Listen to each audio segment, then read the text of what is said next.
Hello, and thank you for listening to Texas History for Kids. I'm your host, Michelle Gallegos, an educator, writer, history nerd, and novice investigator. Each week on the show, we will learn about interesting parts of Texas history, from battles and historical figures to the odd and enchanted. Welcome back to Texas History for Kids, Part 3 of our Spotlight on Native American People series. This is episode 76, and I'm your host, Michelle Gallegos. Today we're heading into the wide, windy plains of West Texas to uncover the history of the Apache people. But before we begin, you know what time it is. It's time for Zoe's Big Question. Hey, Mom. Thanks for the last 2 episodes about the cattle and the Karankawa, but I've been thinking About? if the Native Americans lived on the land for hundreds of years, how could anyone else say it belonged to them?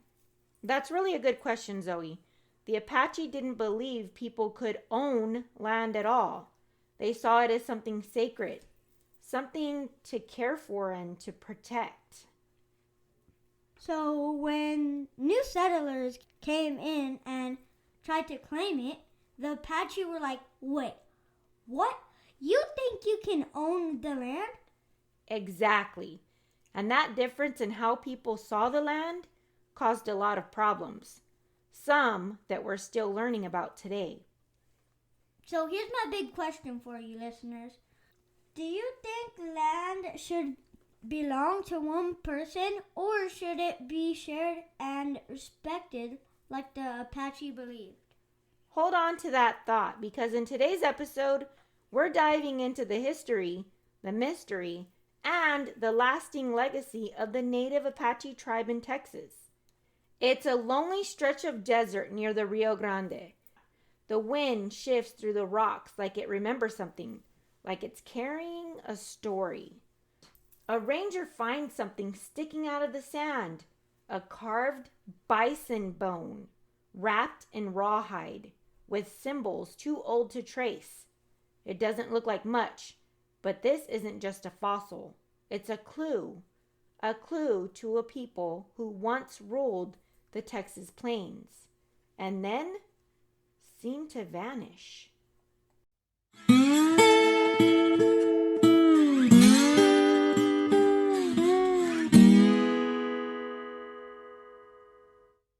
Long before Texas had towns or highways, a group of people lived by the rhythm of the land. Not by fences or warranty deeds, not by kings or courts.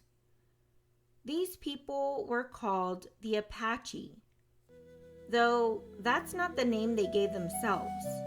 In fact, the word Apache came from the outside groups and might mean enemy or Zuni in Spanish. The Apache believed land wasn't something to be owned.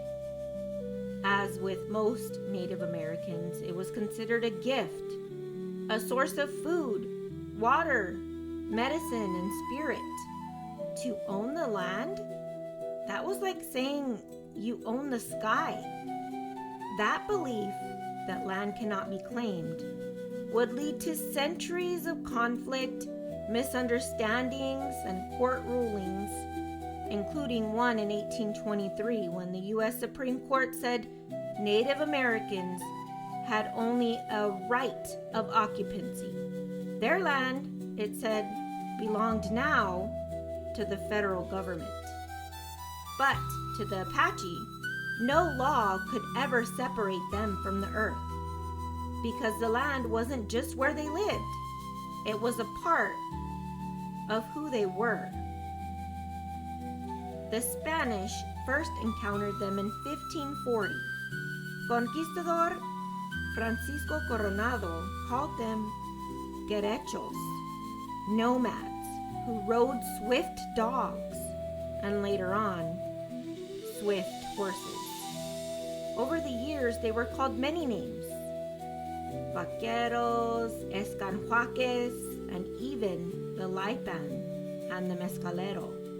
In Texas, these were the two most well-known Apache bands. The Lipan, which roamed the northwestern plains near San Antonio, and the Mescalero, who moved through the deserts and mountains near Pecos and Rio Grande. They built dome-shaped homes called wickiups, wrapped in brush and buffalo hide. Their clothes, it was stitched from the buffalo skin. Their tools, chipped from flint. They painted their faces, especially around the eyes, and wore jewelry made of bone, shells, and copper, all things of the area where they lived. Unlike the other tribes we've talked about, the Apache didn't tattoo themselves. Instead, they painted their bodies for battle, ceremony, or mourning. Men often shaved one side of their head, leaving the other long, while women wore thick braids down their backs. The Apache ate things that depended on where they lived and the resources that were available to them. But here are the main things that they ate. Buffalo, or bison. It was their number one resource.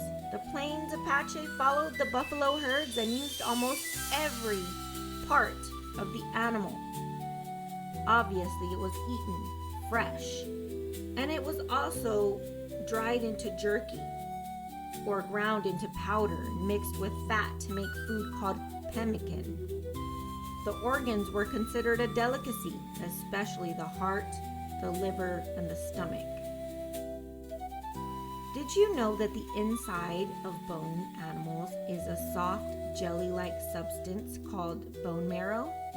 Well, it's usually found in the big bones, like the legs of the buffalo or deer. So to the Apache and other Native American tribes, bone marrow was a special food. It was full of fat and nutrients, and they ate it because it gave them energy, especially during those long hunts or during the cold winters when food was hard to find. The Apache were not farmers. Instead, they traded with other agricultural tribes for things like corn, bean, squash, cornbread, salt, and even pottery. During this time in history, currency or money wasn't important to the natives. Instead, they often exchanged buffalo meat and hides for these items. Oh, and here's something really cool. The Apache were among the first Native Americans to learn how to ride horses after the Spanish brought them to the Americas. Horses were not original to the area, but once the Apaches learned, they became some of the best horseback riders the world would ever see. And as I said earlier, the Apache weren't just hunters. They were strategic traders. Instead, they were great at hunting buffalo, more so than other tribes were. This meant they also controlled the buffalo herds. With just a spear and a fast horse, the Apaches would bring down a beast the size of a car. And that's exactly what they did. Then they cornered the market. Since they controlled the buffalo, they also controlled the hide, the meat, the bone tools that were made out of the bones, and they even made a very important glue of the bones. But the Apache cornered the market. They dominated it, and other tribes were not allowed to hunt buffalo as the Apache were. By driving out rivals like the Wichita and the Jumano from the plains, the Apache made themselves the go-to suppliers of buffalo goods to the tribes east and to the west. It was a business move, but it came at a cost. It earned them the name enemies, not just among settlers, but among other native nations. To many, the Apache weren't just fierce, they were feared. But what truly made the Apache unique was their connection to the spirit world. They believed thunder and lightning were the voices of gods.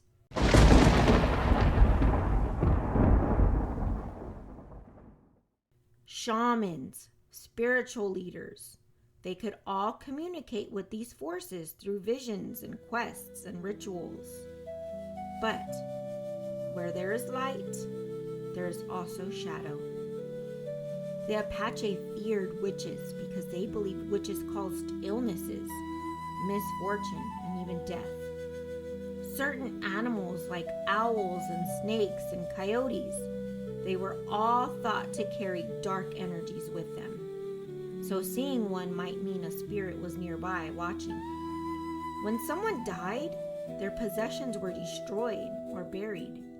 Food was left out for the soul's journey. And sometimes homes were relocated to confuse any ghost that might try to return. To speak a dead person's name or to whistle at night, those things were unthinkable. To the Apache, it was an invitation for a spirit to come back. Now, there were those who felt it was inconceivable to lose a loved one, and thoughts of bringing the spirit back to the human world did cross the minds of some. But to most of the population, it wasn't good. You didn't want them to come back. You wanted them to pass through to the next life. The Spanish once described the Apache as hostile, dangerous, and even terrifying. But when Coronado first met them, what did he see? A group of people walking peacefully, hands raised toward the sky, offering friendship. So what changed? Well, more than likely it was the pressure of the settlers.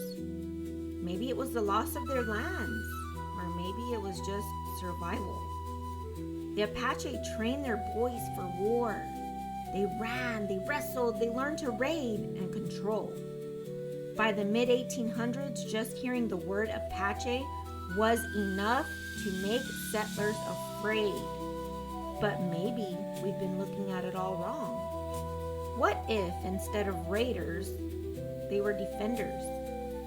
What if those vanished camps weren't defeated, but moved or hidden, protected by a people who never gave up their place in history? That bison bone in the sand? A sign from the past. Life wasn't always peaceful.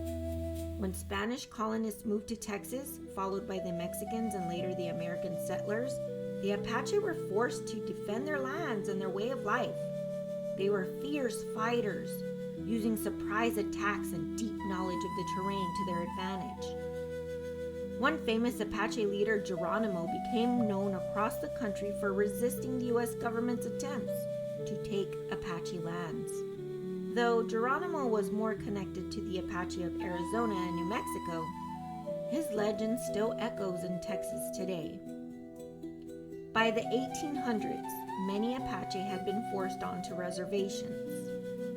Why were the Apache forced to live on reservations?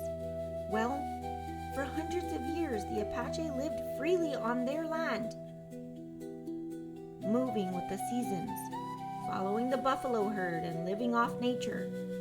But when the European settlers came, and later the American settlers, they wanted the land the Apache had lived on for centuries. The main issues that caused them to be relocated were beliefs, resistance, and ultimately, freedom. They had differing views about the land. The Apache believed no one could own the land. It was a gift from nature to be shared and respected. But settlers believed land could be bought, sold, and owned. They wanted homes to be built.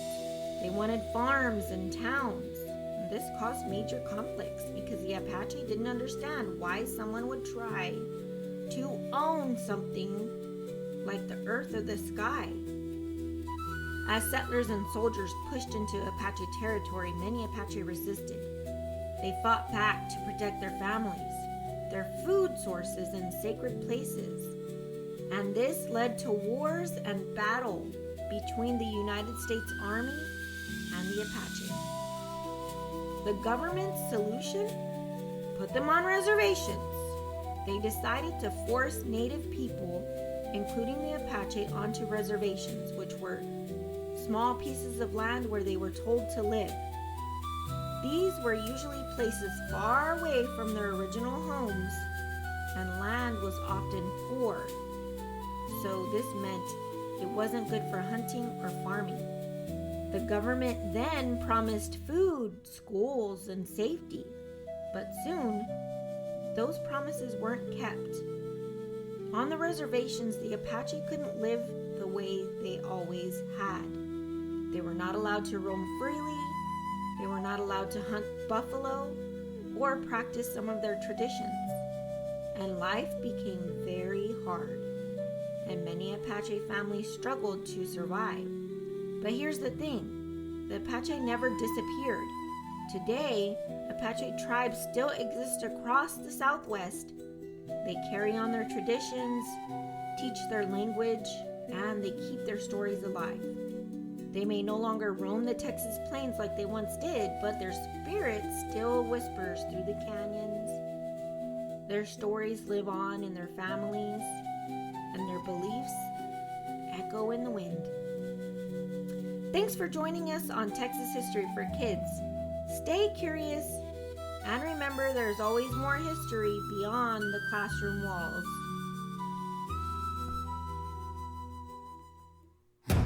That's all for today's episode. Don't forget to subscribe and tune in next week, where we'll uncover more Texas mysteries and legends.